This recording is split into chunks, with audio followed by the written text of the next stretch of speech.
Gimana nggak sepaneng kita lihat putusan seperti Bang itu kan? Refli bilangnya Lalu sontoloyo iya. putusannya. Lalu dibela lagi dengan orang-orang yang anggota Komisi 3 DPR, wakil ketua umum partai politik dan lain sebagainya, dengan mengatakan bahwa dari dulu kita berbicara katanya mengenai 30 tahun ketika dia jadi gubernur dan lain sebagainya.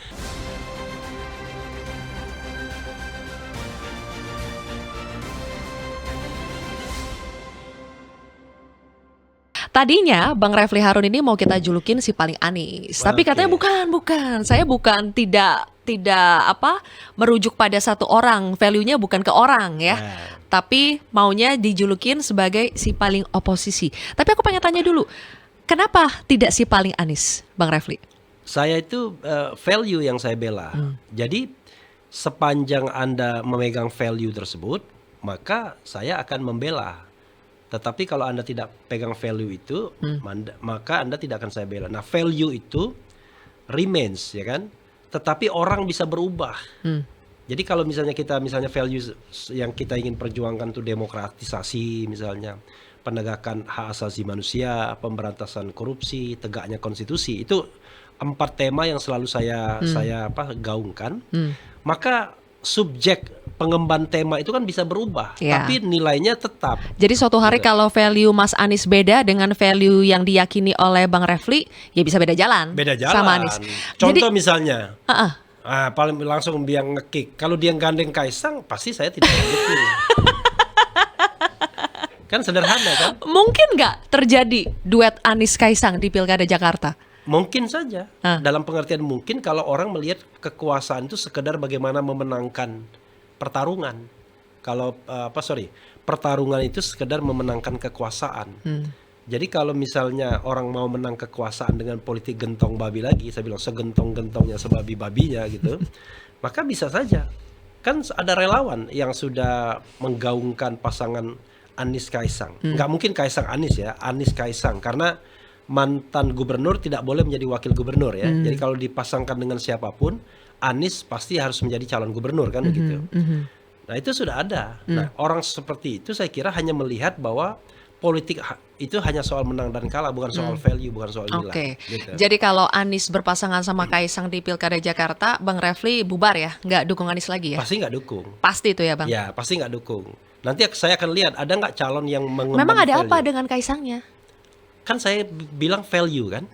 Jadi kalau kita bicara value itu kan saya bilang demokratis, konstitusi, pemberantasan korupsi, ya kan, lalu penegakan HAM.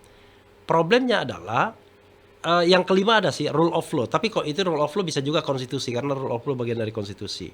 Sekarang persoalannya adalah kalau kita lihat misalnya putusan Kaisang, putusan Gibran sebelumnya, kan nggak masuk akal. Putusan MA dan MK. Ya, mahkamah adik, mahkamah kakak orang bilangnya kan begitu. Ya kan? Kenapa? Begini, yang namanya penafsiran itu boleh aja, macam-macam gitu. Tapi kalau sesuatu itu sudah istilah hukumnya expressis verbis ya kan, sudah cetho welo-welo kata orang Jawa kan, sudah jelas, ngapain ditafsirkan ulang? Kan di situ dikatakan calon gubernur, calon bupati termasuk wakilnya, calon wali kota, calon. Pertanyaannya adalah kalau orang paham pemilu, dan saya kira Mahkamah Agung nggak paham itu yang namanya pilkada dan pemilu. Orang itu kan ada tahapan-tahapan. Kalau Anda baru mendaftar, ya kan, dan persyaratan pendaftaran lengkap, Anda baru disebut bakal calon, kan begitu. Kalau pendaftaran lengkap dan diumumkan, maka Anda jadi calon. Kalau setelah Anda berkompetisi, maka Anda calon elect. Kalau setelah dilantik, maka Anda bukan lagi calon, tetapi sudah gubernur, bupati, wali kota. Kan itu. Nah sekarang pertanyaannya adalah, yang diatur di undang-undang itu apa? Calon. Undang-undang Pilkada. Undang-undang Pilkada, Undang-undang 10 2016 ya, itu undang-undang perubahan dari undang-undang sebelumnya. Calon. Sudah. Kok ditafsirkan bahwa itu pada saat dilantik? Kalau pada saat dilantik itu justru di dalam hukum itu kan ada 3 prinsip. Certainty, yaitu kepastian, keadilan, ya kan, justice, dan kemudian kemanfaatan. Nah, pertanyaannya justru putusan ini tidak memberikan kepastian. Karena Tunggu yang nih. namanya pelantikan itu bukan ranah KPUD, Nah, ranah Bang Depdagri Refli, atau mungkin ranah masih banyak yang belum paham ya, Pilpres. putusan MA itu sebetulnya mengubah apa sih? Ya. Jadi yang perlu diketahui kan sebetulnya sudah ada PKPU, peraturan KPU. Peraturan KPU. Ya kan, ada syarat soal usia calon, Ya. kan? Awalnya itu minimalnya adalah 30 tahun Ya. untuk calon gubernur dan calon wakil gubernur, terus 25 tahun untuk calon bupati, wakil bupati, calon wali kota dan wakil wali kota. Ya. Sama MA ini Ya. diubah. Karena kalau yang sebelumnya PKP itu dihitung 30 tahunnya pada saat pencalonan. Pada saat penetapan sebagai calon. Ditetapkan sebagai calon Ya. itu harus 30. Ya. Yang diubah sama Untuk MA gubernur ya, adalah untuk gubernur. Yang diubah sama MA adalah Saat pelantikan. saat pelantikan Ya. 30 tahun. Jadi kalau pada saat penetapan calon itu belum 30 tahun nggak apa-apa. Nggak apa-apa. Nah, pertanyaannya adalah, memang di undang-undang itu tidak disebutkan kata-kata frasa terakhir, klausa terakhir bahwa sejak ditetapkan sebagai calon 30 tahunnya. Tapi kita pakai make sense. Kapan kata calon itu muncul? Kata calon muncul ketika dia ditetapkan sebagai calon. Seseorang ketika baru mendaftar seperti kemarin Dharma Pongrekun belum bisa dikatakan sebagai calon. Ya kan? Baru bakal calon. Ternyata ketika diverifikasi dia tidak lolos, maka dia tidak bisa menjadi calon, kan begitu. Nah, ketika dia ditetapkan sebagai calon, maka disitulah di usia 30 tahun itu berlaku. Misalnya gini, pada saat menyampaikan persyaratan bisa jadi dia 29 tahun lebih 11 bulan misalnya. Kurang 1 bulan lagi lah. Ya, misalnya. Atau pokoknya 3 bulan juga nggak apa-apa kalau sekarang kan baru Agustus nanti penetapan. Tapi nanti pada penetapan itu dia akan 30 tahun nggak apa-apa. Kenapa? Karena jadwal itu sudah terukur. Oke. Dan frasenya adalah ketika jadi calon. Tapi ketika dilantik, pertama diskriminatif karena yang dilantik itu cuma 1 orang. Kan Ya. undang-undang ini kan mengatur semua orang yang mau mencalonkan diri. Iya. Bukan hanya mengatur orang yang mau dilantik.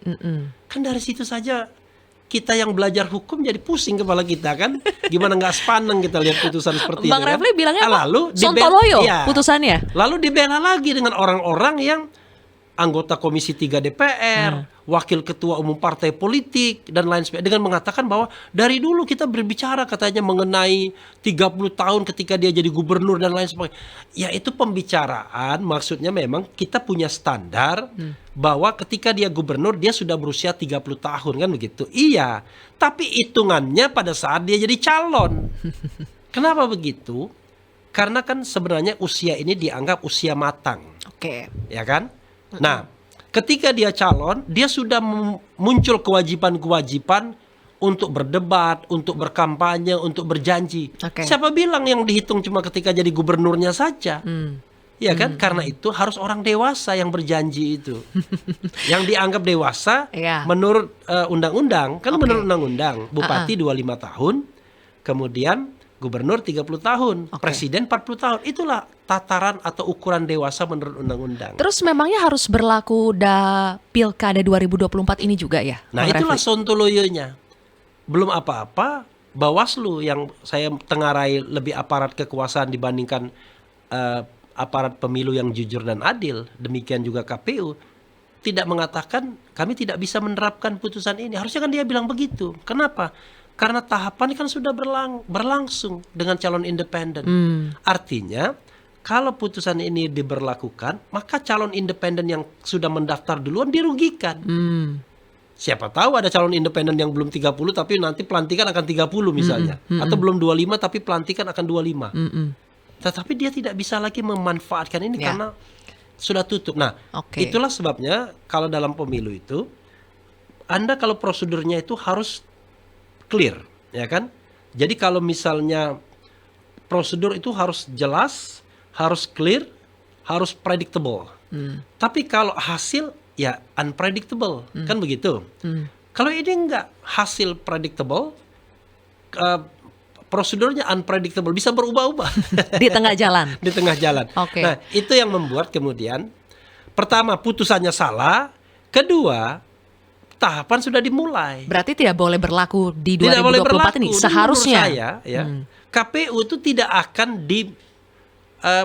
tidak akan dikriminalisasi kalau dia tidak memberlakukan putusan ini. Tapi, Berarti sekarang bolanya ada di KPU ya, Bang Refli? iya dong.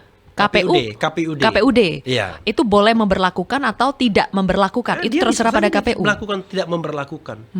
Saya kasih contoh dulu. Harus konsultasi dulu nggak ke DPRD? Nggak perlulah konsultasi. Itu kan sebenarnya kan dia kan lembaga independen. Kalau dia mau konsultasi kepada KPU pusat, induknya kan.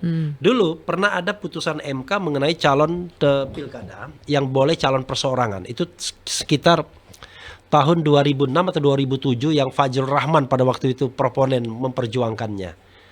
Setelah diputuskan oleh Mahkamah Konstitusi, belum bisa diterapkan. KPU bilang kami nggak bisa diterapkan karena belum ada juklak dan juknisnya, belum ada perubahan undang-undang. Itu saja KPU bisa, padahal dalam undang-undang itu dalam putusan MK dikatakan sebelum ada patokannya bisa menggunakan Aceh. Kan Aceh waktu itu boleh.